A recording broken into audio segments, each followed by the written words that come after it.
Yo, what's up, guys? I hope you're all having an absolutely wonderful day. Today's episode is actually a rerun, not a rerun. I'm posting this episode, which is an interview. I was being interviewed on my good friend Andrew Coates' podcast. He had me on to talk about the nuances of muscle and body fat and how they impact different aspects of health, from cardiovascular health to disease risk to diabetes and all of that good stuff. And I think it's going to be a really great and insightful episode for you if you're somebody who really enjoys learning about health and fitness from a slightly more nuanced perspective as well, and you really care about the science behind the stuff that you're doing. Because I know I always talk about like objective things that you can do to help you lose fat, build muscle, improve body composition, all that stuff. But sometimes I don't take what I feel like is enough time to explain why these things matter, how fat affects health, why muscle is important, not just for the way you look in your metabolism, but like how it objectively impacts your health. So with that said, let's go ahead and get right into the episode, and I hope you enjoy it. My first returning guest of the new format, Dr. Joey Munoz. Joey was very kind at being one of the sacrificial lambs to be one of the starting guests for the relaunch of the podcast back with episode 323. So if you want to go back and listen to that, great. But it's great to have you back, my friend. And now we're gonna do a masterclass on fat loss. So good to see you. Yeah, thanks for having me, dude, and it's an honor. I didn't know I'm actually the first one back, so that's pretty cool. Now, there's a bunch of people I want to return with, but I figured you'd be a great fit for it because, well, your media has been spectacular. So let's go right into this.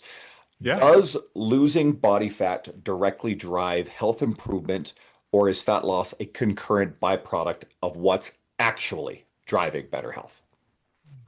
Both. I think there's a so the healthy habits that contribute to fat loss will directly improve health, and fat loss itself will directly improve health. I think, Andrew, it's important to think about things as a hierarchy of importance. This is something that I tend to talk to clients a lot about, specifically if you work with clients who aren't super proficient when it comes to nutrition and exercise. They think about all these things they need to do, and it's like, yeah, all of them can have an impact, but let's focus on the ones that have the biggest impact, right? I'm saying that as context because I think it's very similar here. Losing body fat itself, if somebody has excess body fat, will directly positively impact health independent of how they lose that body fat. I think some people might think that's a controversial statement, but we have really good data to show that weight loss itself positively impacts health, even if you lose weight with relatively unhealthy behaviors. Now, the goal would be to have the best of both worlds, right? Lose weight in a way that's healthy. We can go into like the specific nuance of the mechanisms behind why losing adipose tissue itself contributes to improvements in health if you'd like. Yeah. Please. Okay. Yeah, because what I was going to say is, listen, like from a nutritional perspective, let's say somebody has high LDL cholesterol, you know, negative health outcomes associated with dietary variables. If you, for example, reduce your saturated fat intake, if you eat slightly more fiber, if you eat a little bit more protein, these markers will improve favorably, independent of fat loss. But if we look at the hierarchy of importance, if you lose body fat, they will improve way more, right? So these variables have very small impacts compared to just overall fat loss. And that's because fat itself is a metabolically active tissue, right? So, under normal healthy conditions, fat is secreting stuff into our bloodstream, right? We have things like adiponectin, which people may have heard of before. Adiponectin has general anti-inflammatory properties, so overall we see adiponectin as like a good thing. But fat also releases other molecules that may have like inflammatory properties, things like TNF alpha, interleukin 6. The specific names of these variables don't really matter. Just know that we release things that may have potential negative impacts on health if we release too much of them, and we release things that have potential beneficial impacts on health. Okay. And the ratio between those two is really important. And I emphasize that because when it comes to our physiology, very few things are just like always bad or always good. the quantity of them really matters, right? So people talk about insulin. Hey, if your insulin spikes, it's really bad. Well, guess what? If you don't have any insulin, you die. So everything like exists within Cortisol. a range for a particular cortisol. Exactly. Cortisol, Yes, great exactly. example. So what happens when you gain excess body weight? If we look at the fat tissue itself, independent of the behaviors, right? When we grow fat, when we have more fat, fat cells themselves grow and they multiply, right? So we'll have more fat cells themselves. And what happens when they grow at an exponential rate is that our capillaries or the blood supply to the fat tissue can't infiltrate the fat tissue as effectively as when we have less fat, right? So we have little capillaries that pretty much infiltrate all of the different tissues in our body to supply them with oxygen and different nutrients. Okay. And so when fat cells grow, when the fat tissue grows, there's less oxygen supply to the fat tissue. So the fat tissue is more hypoxic. Hypoxic means low oxygen availability. And low oxygen availability itself triggers a change in the secretory profile of the fat tissue, meaning it secretes different things. So earlier, when I was saying it secretes things that are potentially good and have some anti inflammatory properties, and it secretes things that are bad and have some potential pro-inflammatory properties. Essentially, when we have excess adipose tissue, we are going to be secreting more of the inflammatory stuff, less of the anti-inflammatory stuff, which leads to a state of chronic low-grade inflammation. Everybody talks about inflammation. Inflammation itself is not good or bad. For example, if we have a wound, we need inflammation to recover from that. What's bad is when you have a slightly elevated inflammatory state for a prolonged period of time. That's what we call chronic low-grade inflammation. It can be caused by a number of different things. Actually, different contributing factors will impact the degree to which you have chronic low-grade inflammation, but excess body fat is a major contributor. Stress is another major contributor, right? So I don't want to say like it's only fat, but fat is a big contributor. And what happens when you release more of these inflammatory molecules is that these inflammatory molecules themselves negatively impact other health markers. For example, there's mechanistic data, and I'm really good talking about more of the mechanisms when it comes to insulin resistance specifically compared to things like Mm, blood pressure, because I actually studied insulin resistance during my PhD. But essentially, these molecules, things like TNF alpha, interleukin 6, inhibit the actions of insulin. So insulin can't work correctly because these molecules are impacting its ability to work properly. And then we start to have a certain degree of insulin resistance, right? For example, in order for insulin to work properly, insulin needs to be able to bind to the insulin receptor. When we have a higher degree of chronic low-grade inflammation, insulin essentially can't bind to the receptor as effectively. It has a lower affinity. Aside from binding to the receptor, certain things happen inside the cell that are important for the function of insulin. These molecules can also negatively impact that, right? So there's a negative impact to insulin regulation. There's a negative impact to cardiovascular health. We have less like um, worse endothelial function essentially. So our arteries tend to become more stiff. We tend to see a greater degree of plaque buildup. So it's the chronic low-grade inflammation that's being caused by excess body fat that is contributing to the development of a lot of these adverse health outcomes. So if we just lose that body fat, independent of how we lose it, there's less of that low-grade chronic inflammation. So we see improvements in health. Hopefully there's that some, wasn't too drawn out of an answer. no, that's fantastic. And there's something really important embedded in here as well is we get the people who wave around the words like inflammation, cortisol, and insulin and vilify them all as causal things. We hear people talk about that inflammation is the boogeyman, it's the bad thing causing all these other problems. When, as I understand them, and I think you explained pretty in a roundabout's way, they're all byproducts of the real problems, stress, excess adipose tissue. And then these things, yes, they are in context when out of control, too much of them Correct. are a bad thing, especially if it's a chronic issue. But they themselves are not the root cause, they are a byproduct of something else. Exactly. Yeah. Perfect. Okay, do you want to go a little deeper on some of the things that we see improvements in? We know that losing excess body fat improves insulin resistance, it improves blood pressure, and it improves blood sugar. Do you want to go a little deeper on those? Yeah. In what context specifically? Well, improving them for improved health.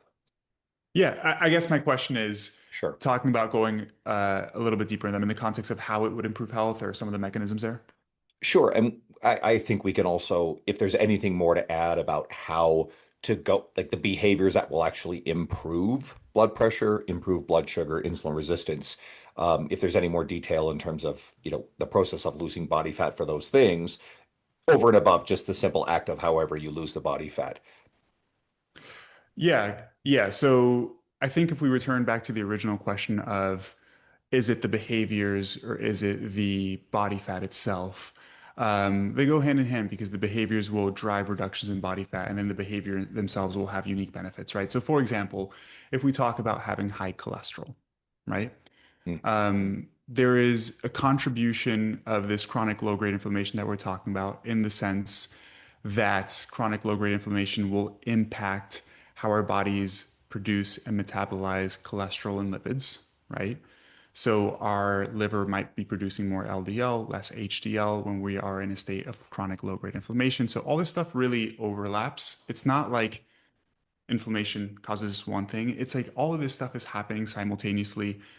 So it really is all encompassing. But we could also then talk about specific behaviors like fiber, right? mm, So fiber consumption will have unique benefits on lowering cholesterol because essentially it ties up. I, I always pause because all of these variables require some baseline mm, knowledge, but essentially we use cholesterol in our bodies to produce what's called bile, and we use bile to in the process of digesting and metabolizing fatty acids, fat from our diet, right? And we actually recycle that bile so when we consume fiber, we actually excrete more of the bile through our feces. So when we eat more fiber, we're getting rid of more cholesterol. So our bodies have to reproduce it rather than recycle it. So not these unique, these behaviors have unique impacts on health implications as well. As we mentioned, the reduction in body fat is probably going to have the biggest impact. I know we're going to talk about muscle mass as well. mm. Just how I'm talking about the fact that body fat will improve these health outcomes, so will increasing muscle mass because like there are these things called myokines, which are similar to cytokines, but they're released specifically from muscle, and these have positive impacts on health overall. But I think some of the big heavy hitters, Andrew, we hit them on the head. It's improvements in blood sugar regulation, which is important, right? Reductions in liver fat, which I know we're going to talk about a little bit further on as well. Reductions in blood pressure, improvements in endothelial function.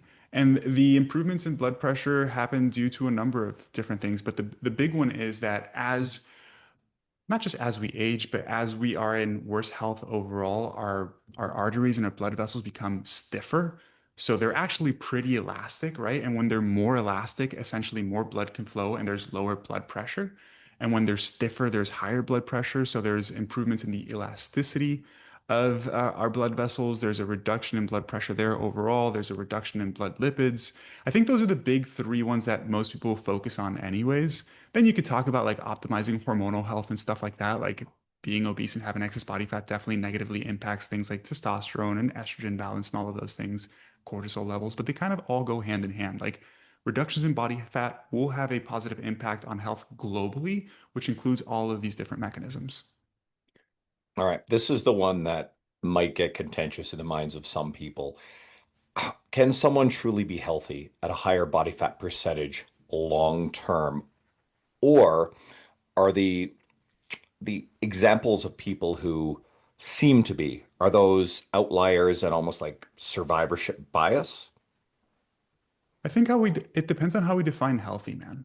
It really does, right? Because I think as a general consensus, most people would define healthy as are your blood markers in a healthy range?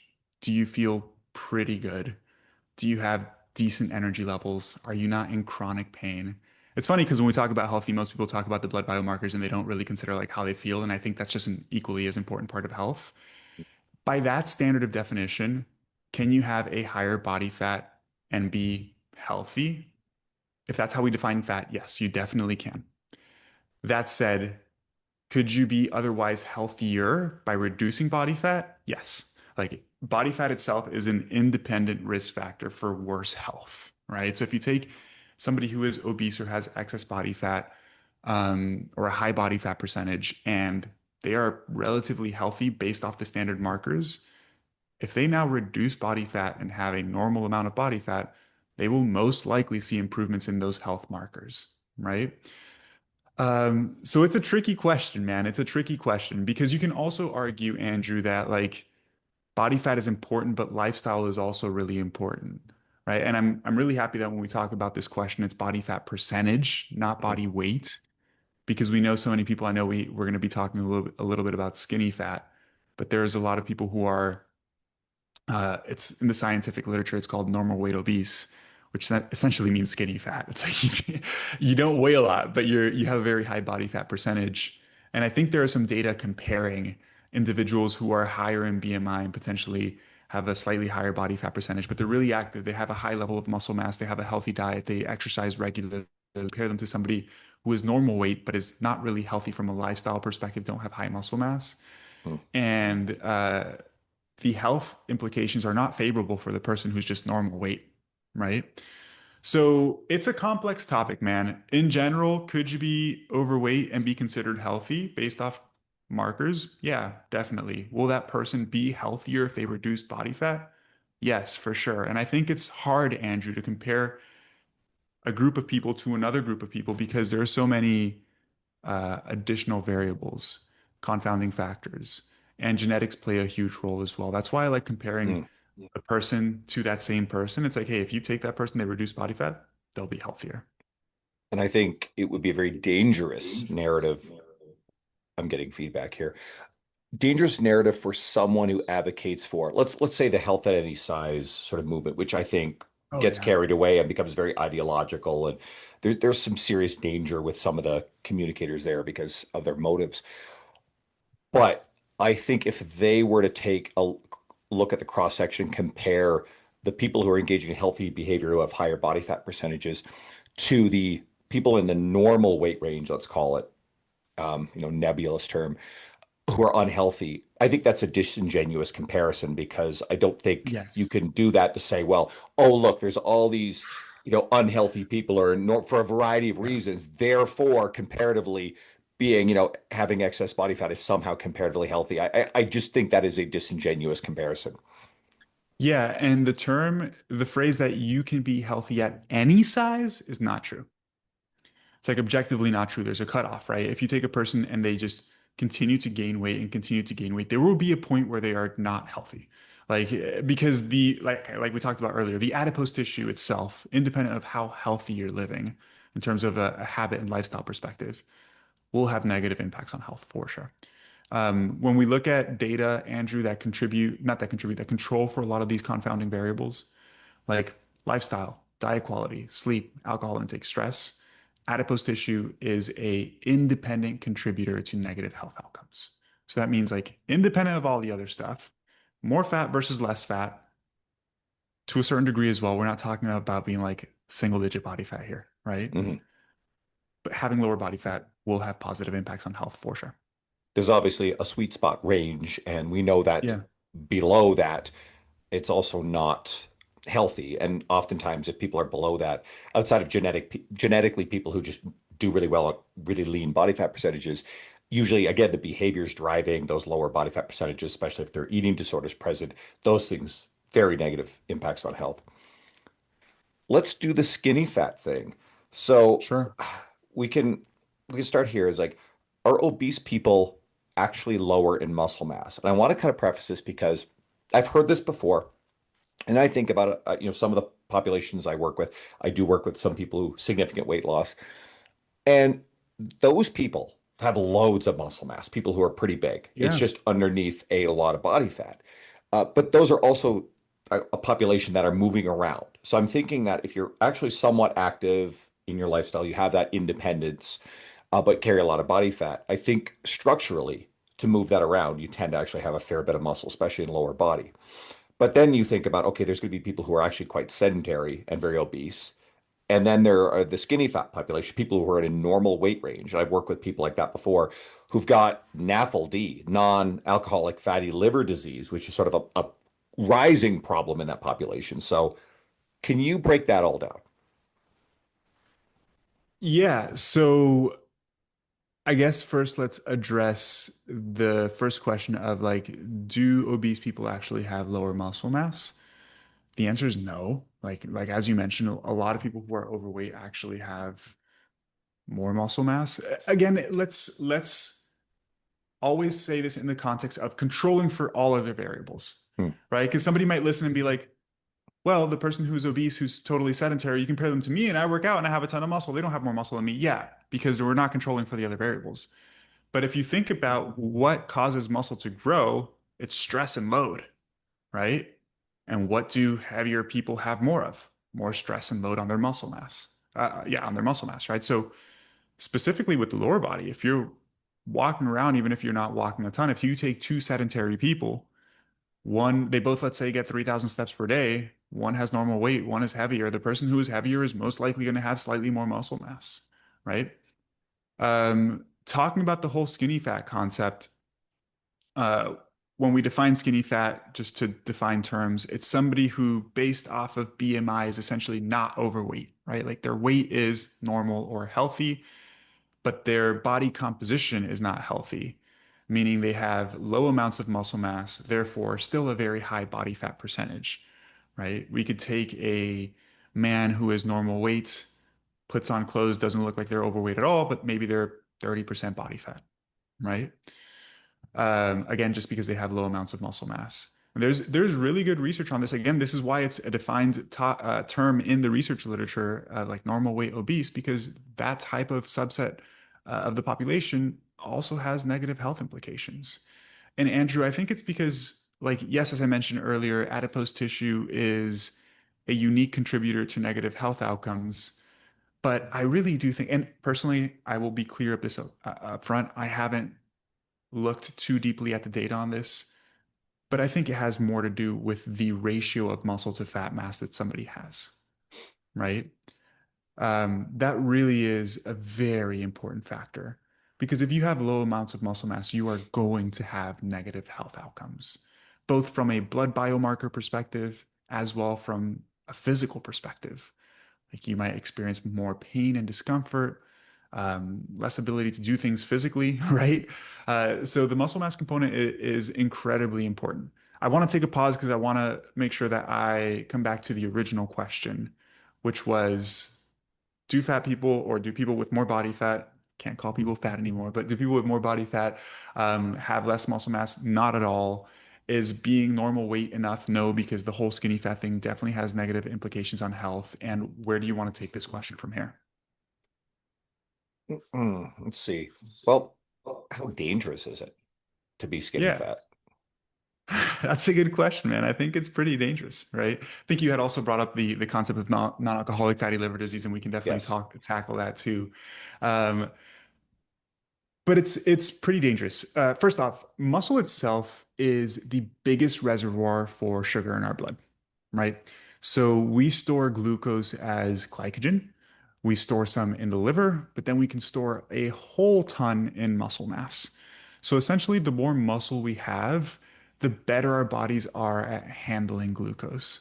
And these topics are nuanced, Andrew, because glucose itself isn't inherently bad. It also depends on like the caloric load of the person, right? Like, are they at energy balance versus a surplus? Because if you're a normal energy balance or a negative energy balance, even if a larger proportion of your caloric intake is coming from sugar itself, it doesn't seem to like directly have negative health implications outside of the total caloric load. But in general, more muscle, your body handles glucose better, so better insulin sensitivity. On top of that, muscle contraction itself helps you lower your blood sugar without needing insulin. So as I mentioned earlier, like insulin binds to muscles, and that allows for your muscles to take up sugar from the blood. So it lowers blood sugar, and then the sugar goes into the muscle cell, right? Simplified version there. So in general, that's what we call an insulin dependent mechanism. We need insulin to take sugar from our blood into our muscle, but we can also do it in a insulin independent mechanism. So muscle contraction stimulates the movement of a protein. It's called a glucose transporter. So there are these small little proteins called glucose transporters. The glucose transporter 4, there's a bunch of them, lives inside the muscle cell. Essentially, when insulin binds to the muscle cell, it signals for that glucose transporter to move to the outside of the muscle cell. So now glucose can come inside of it. So as the name implies, glucose transporter, it's necessary to transport glucose inside the cell. But when muscle contracts, it also stimulates the glucose transporter to come to the outer portion of the cell, essentially, to allow glucose to come into the cell. So it lowers your body's need to like secrete a bunch of insulin. We could also then go into like other things that we haven't talked about, like reductions in risk of cancer and Alzheimer's and things like arthritis, right? Like all of this is associated with muscle mass. And where my knowledge gaps exist a little bit, Andrew, is like how much of that is driven through muscle mass itself versus the behaviors, Mm. right?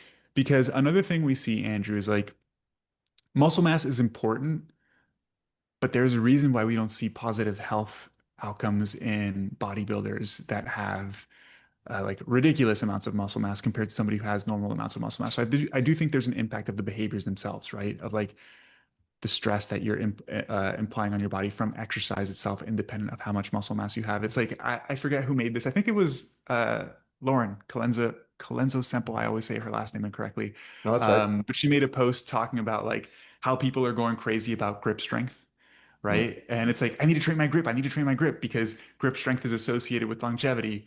And it's not that like making your grip stronger is going to help you live longer. It's that people who live longer are generally active, they're strong, so they have higher grip strength as a byproduct. It's like the chicken or the egg type of thing, right? I think it's a similar concept here. But in terms of, to bring it back to the question, man, how dangerous it is depends on how how big of a risk you like to take in life. But if you want to reduce your risk of chronic disease as much as possible, focusing on optimizing muscle mass is very important and will definitely have positive impacts on reducing your risk of dying. Is there any more depth to, because I know that NAFLD, non-alcoholic Mhm. fatty liver disease, is something we're starting to talk more about. I know that Peter Attia did a pretty good job of going in depth in Outlive, his book. Is there anything else you want people to know about behaviors, lifestyle that could actually reduce their risk of developing it, or anything about how it manifests and why it's more prevalent now? Sure. That's a really good question. Um, so essentially, NAFLD, non-alcoholic fatty liver disease, simply referring to an increase in fat in the liver itself, right? And it's primarily driven through a lot of the things that we've been talking about, man. Um, okay, so from lifestyle factors, excess caloric intake, for sure, right? Like excess caloric intake drives the accumulation of fat, and we store some fat as fatty tissue, adipose tissue, and we store some fat as liver fat, right? And so it's kind of like a bi-directional loop because, and this is how I like to explain it. It's like eating in excess energy is going to contribute to increases in liver fat, and then liver fat itself contributes to insulin resistance, and then that itself drives more fat in the liver, right? So it's like they both negatively impact each other. But beyond caloric intake, man, like all of the stuff we always talk about, it's hard when you ask me this question of like what lifestyle factors, because I feel like it's something that's repeated so much, like good sleep, reducing stress or managing stress, I should say, reducing alcohol intake, but we're talking about non-alcoholic fatty liver here. Being active, because as we talked about earlier, muscle itself is so incredibly important, right? But a lot of these things, Andrew, have these positive impacts because it comes down to overall reducing chronic inflammation in many ways. I know like this word inflammation gets thrown around a lot, but there is some truth to it in the sense that it does seem like chronic low-grade inflammation is at least a partial contributor to most chronic diseases, right? And is it, again, the chicken or the egg? Is it causal? Is it correlational? We definitely know that mechanistically there's a causal impact for sure. So anything that's going to help you just live a healthier lifestyle will have positive impacts on liver fat as well. I say that, Andrew, because when, people talk a lot about visceral fat and all of this stuff, visceral fat, we're talking about fatty liver here, but there's nothing unique that you need to do to just reduce your liver fat beyond living a healthier lifestyle. I think from a nutritional perspective, the most important thing is really going to be fiber more than anything else. If we try to pinpoint one thing, like I don't know the percentage, but it's a very large percentage of Americans specifically that don't meet basic fiber recommendations. So those would be the big ones, man. Appropriate sleep, regular exercise. I'm biased. I definitely think that resistance training has so many unique benefits that cardiovascular exercise doesn't offer. Again, it's not one or the other. You should do both, but if you're limited on time, I would definitely encourage more resistance training for the strength and muscle side of things. Managing stress well, making sure you're not skinny fat, have good body composition, making sure you have an overall healthy diet. When we talk about the stress component, Andrew, we could go in a completely different tangent here and talk about aspects of health that are so important besides just what you do physically and what you eat. Like having a healthy social circle and like relationships and all of those things are incredibly important as well. I don't know much of the science there beyond. I know that it's important. Well, I'm actually going to do as long as everything works out, Dr. Ben Rain, Okay. Rein, he released a book, and I want to make sure I get the title right. It's out now. It's called, I'm pretty sure it's Why Brains Need Friends. And so that gets Hmm. into the neuroscience of social connection, loneliness, isolation, these sort of things, and the negative health impacts. So I'm going to do a very deep dive in the very near future for everybody listening. So that one we're going to cover. I would love a little bit more of your thoughts on the relationship between, let's say, poor nutrition and Alzheimer's disease risk. I'm comfortable, I think, at this point with everybody. We know that excess body fat and the behaviors that tend to lead to that inactivity and overconsumption of calories increase risk of cardiovascular disease. It increases risks of some type of cancers. And very obviously, there's a very direct relationship with type 2 diabetes. But we're hearing more about Alzheimer's disease, neurodegenerative diseases, and some people are referring to it as type 3 diabetes. So, got anything to offer there? Dude, to be completely honest, this specific to brain health, this is definitely completely outside of my scope in the sense that Fair. I do not know much, but I will say this. It is very unlikely driven by any specific nutritional like variables. Okay. Like, and I know people like to talk about this a lot, but and the whole type 3 diabetes is because of sugar dysregulation essentially. But even when we talk about like type 1 and type 2 diabetes, and the thing is, people like to make this very direct link of if you're diabetic, you have high blood sugar because you have insulin resistance, so you shouldn't eat sugar. And it's like, it just doesn't work that way, man. It doesn't work that way because this stuff is complicated and there's so much overlap, right? And it depends on the context. So it's hard to say that any particular nutritional variable contributes to Alzheimer's, for example, Mhm. or even diabetes, man, because it's like people want to talk about simple carbohydrates.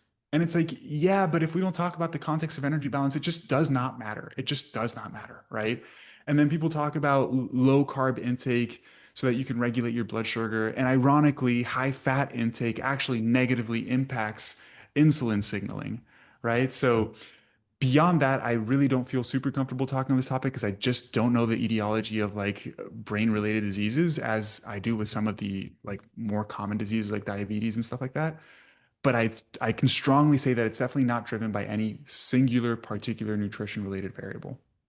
And that answers almost the best thing I can have listeners hear because we don't always hear people, let's call them experts, people with high degrees of education, a PhD in a specific topic, often say exactly what you did. I've had recent guests on. Holly Baxter does a wonderful job that anytime that she does not feel like she knows the evidence on something, she'll sort of like say the exact same disclaimer. And we should be looking for that more with our authorities. Whereas there are to me, usually a big red flag is someone with a PhD or high degree of education who has turned themselves into a science communicator in a broad sense. They become a science communicating talking head. They're out on the podcast circuit or themselves have podcasts, and they speak very confidently about a wide variety of topics that their education, didn't cover. Now, it's very possible that some of them may have actually acquired significant expertise. I'll give you a great example. My friend Brad Dieter was on the podcast not terribly long ago. Brad's PhD is actually in exercise science, but his level of education in nutrition, he owns a great nutrition company, and I am comfortable knowing his expertise in nutrition. I'll talk to him any day on that topic as well. But there are a lot of people who I know just very wildly outside their area of expertise. Little bit of a side quest there, but I think it's really important for people here. So let's go back because I did mention, some cancers. And our friend Dr. Joe Zundell is great with this. I had him on a while ago. We talked about the relationship between cancer and lifestyle, but are there any things that you're comfortable saying about behavior, adiposity, nutrition, et cetera, that some types of cancers that are now higher risk for people? Yeah, there's definitely a direct link with, first off, adiposity and most types of cancers overall, right? But if we talk about specific nutritional links to cancer, we know that like high red meat consumption is associated with an increased risk of prostate cancer, for example, right? Um, Adiposity and liver cancer, for example. This stuff is nuanced, man, because there's definitely a link with like red meat consumption and prostate cancer, and we're seeing incredibly like elevated rates of prostate cancer in younger adults now than we ever have. Um, and the thing is, Andrew, that like the science as to why these things happen always takes a lot longer to discover than just discovering the fact that it's actually happening, right? So I think a lot of people postulate it may be this, it may be that. It's hard to really know. But I do know that a lot of the research that looks at links between specific foods or food groups and health outcomes, it's really hard to determine a causal factor because there's so many variables that impact this. I keep saying this over and over because it's just so true. Like even with red meat consumption, it just depends, man, on like the quality of the meat that you're consuming, the quantity, obviously. It depends on so many other variables as well. Because one thing you hear often, Andrew, is like, this increases the risk of this, but we never talk about how much. And that's really important as well. Because let's be honest, none of us are perfect, and we all do stuff in our day-to-day life that has negative health implications. That's first and foremost, right? And I say that explicitly, man, because if I ever post a video of like me eating something or drinking something, like for example, do I know that red meat is linked to some adverse health outcomes? Yeah, I eat red meat every day. Why? Because I love it. And it's a lean source of protein. I'm getting pretty lean protein, low saturated fat. I don't burn the hell out of my meat. There's so many contributing factors.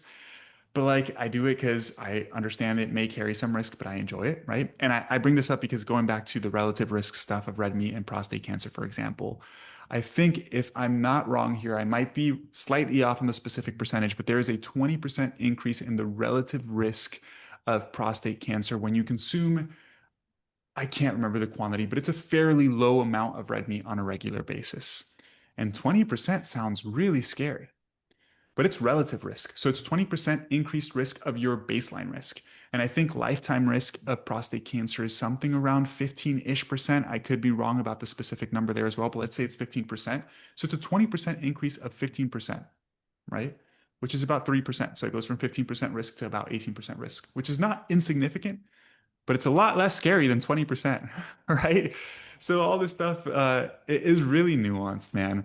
Um, And yeah, I feel then, like I'm deviating there. no, that's fine. And while I'm confident that a fair bit of the research controls for other lifestyle factors, I, I, I feel very confident in saying this. Here I am, maybe wandering outside of my area of expertise, but I am of the understanding that across populations, people who consume a lot of red meat, there's also higher levels of alcohol consumption, higher rates of Correct. smoking, and certain other lifestyle behaviors that are, well, very demonstrably negative, right?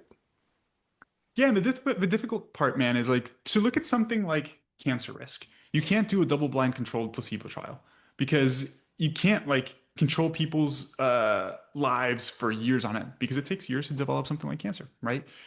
We do know, though, based off cross-sectional data, that if you add additional variables into the analyses, such as total fruit and vegetable consumption, which we know is healthy, we do see reductions in that elevated risk of cancers, particularly prostate cancer, even in higher meat consumers, right? So the question is it high, like is it high amounts of red meat that are directly causing negative health impacts, or is it that these people are eating potentially so much red meat that they're not eating other stuff that's really healthy? Is it like red meat that's really high in saturated fat? Because that's a variable as well. Is it that people are charring the hell out of their meat? And we know that when you char it, you're producing carcinogenic compounds, right? So there's so many variables here. But what I was going back to is that when we look at higher meat consumers, and the issue here, Andrew, is that even in the research literature, when they categorize low and high meat consumers, the high meat consumers are still not really high meat consumers. They're having like a couple servings a week. Like it's not a high meat consumer, right? But regardless, when you take low meat consumers versus high meat consumers, there's a higher risk in the high meat consumers. But now, when you look at low meat consumers with low fruit and vegetable consumption versus high meat consumers with high fruit and vegetable consumption, that elevated risk almost disappears. If I'm not incorrect here, completely disappears. Hmm. Meaning that it's not just the meat, right? There's a lot of these variables that play a role as well. So what you mentioned is definitely true. That makes a lot of sense. Let's make sure we cover one more thing too. I like bringing this up a lot because, as I get older, I'm concerned with it. I work with older adults. It's the relationship between muscle mass and having strength, power, bone density, and fall injury prevention risk. Yeah. So, do you have any, added nuance to the role of muscle mass there? And perhaps even I don't know if you know the data on this. This might be a reach, but if we also have people with who are just simply heavier and higher levels of body fat percentage, are they at increased risk of fall injury risk due to, especially when we get that combination of people who maybe are weaker, not as active, high levels of body fat, do they fall more easily? Take that anywhere you want that you feel confident. Yeah. Yes, you may not know this. My PhD was on the effects of prunes on bone density in older adults because we were doing a lot of work in osteopenic men. I Ah, think I might have shared that the first time. I don't remember. I did want to bring up something that I totally blanked on earlier when you were talking about specific mm, nutritional factors that may positively impact health, because I was just thinking about it from negative health implications. And I do want to talk about some of the unique benefits of like plant-based foods. But really sure. quick to address this question, because I'm actually making a video about this week. Individuals with muscle mass and low muscle function, and function in this particular study was determined as like their ability to sit and stand a certain number of times within 60 minutes in a chair, right? I don't I don't remember the specific cutoff, but if you were below a specific number of times of squatting essentially in a minute, it was considered low muscle function. So older adults with low muscle function and low muscle size were 12 times more likely to lose their independence later in life. So needing assistance to live, right? Take a shower, take a shit, like get in and out of bed.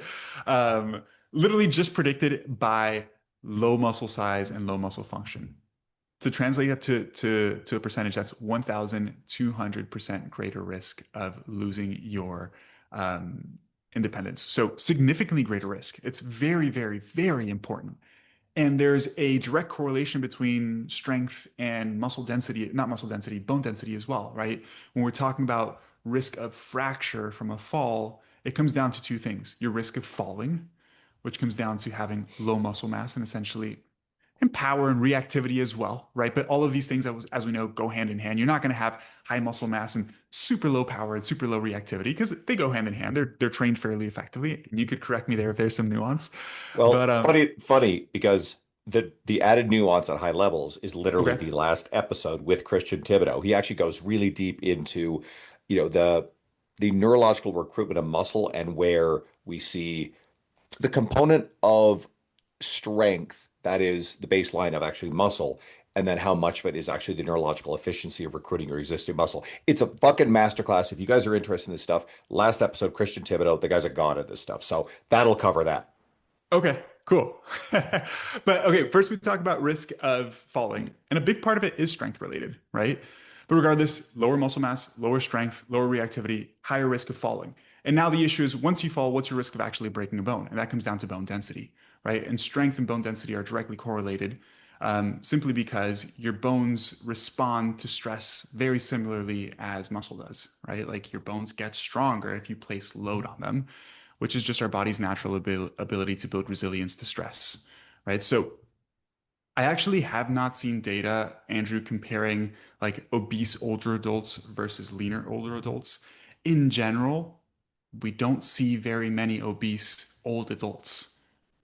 late 70s, 80s, 90s, it's not that common, right? Because of all of the other negative implications that we talked about earlier, unfortunately. Either they lose weight and live a little bit longer, or a lot of people pass away because of body weight related complications.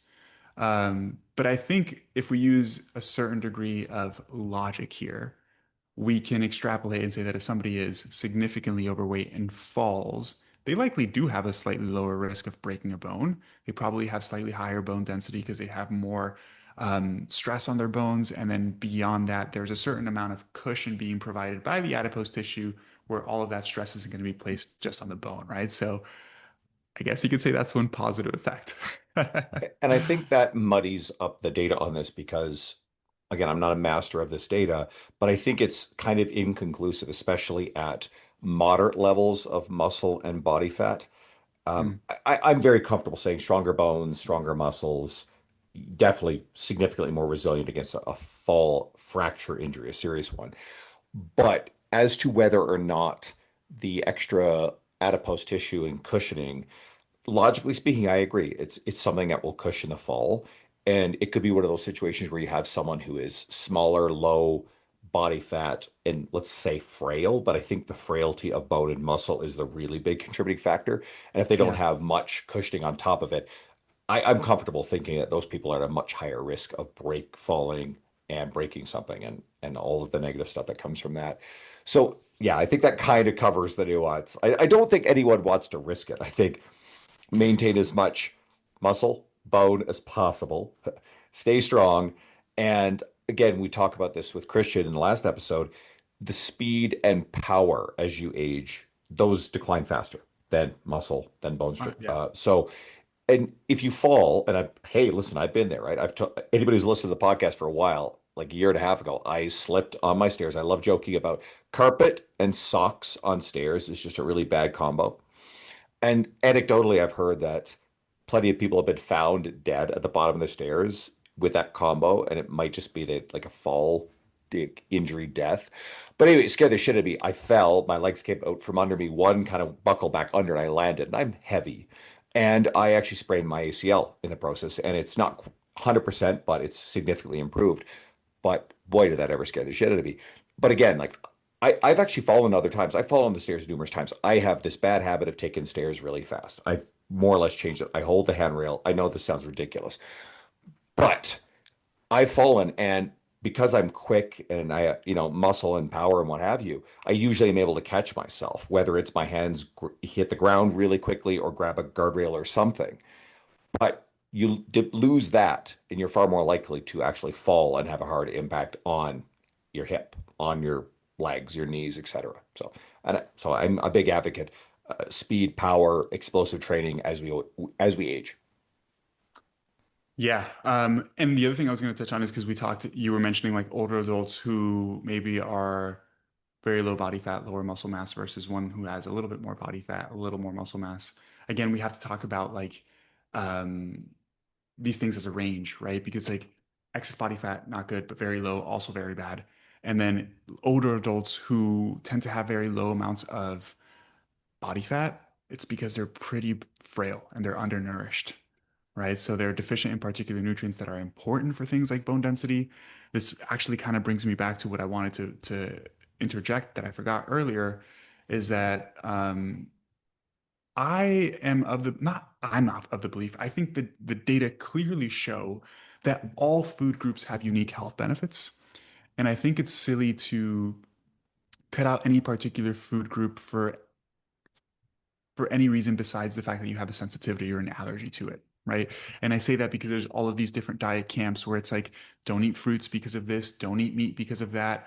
Like, I think, I won't say as bad, but somebody who goes carnivore and cuts out all plant-based foods is going to miss out on the health benefits of plant-based foods the same way a vegan is going to miss out on some of the health benefits of animal-based foods, right? And I bring this up because if we talk about some of the foods that have the most unique benefits that we don't eat enough of, it really is vegetables. Like people don't eat enough vegetables. And we think it's just because of the micronutrients and the fiber. It's like, oh, I could take a fiber supplement and I can take a multivitamin. And that is a big part of it, but it goes well beyond that. And I'm not talking about here from like satiety and hunger to help you lose weight, But plants are filled with hundreds of thousands, if not millions, of different molecules that we classify as phytochemicals, which essentially are molecules found in plants. We've studied some of them. They seem to have potential positive impacts on health outside of weight loss. And you don't get those things with a multivitamin, right? You just don't. And I'm kind of shooting myself here for getting this earlier because this is like all I studied in my PhD.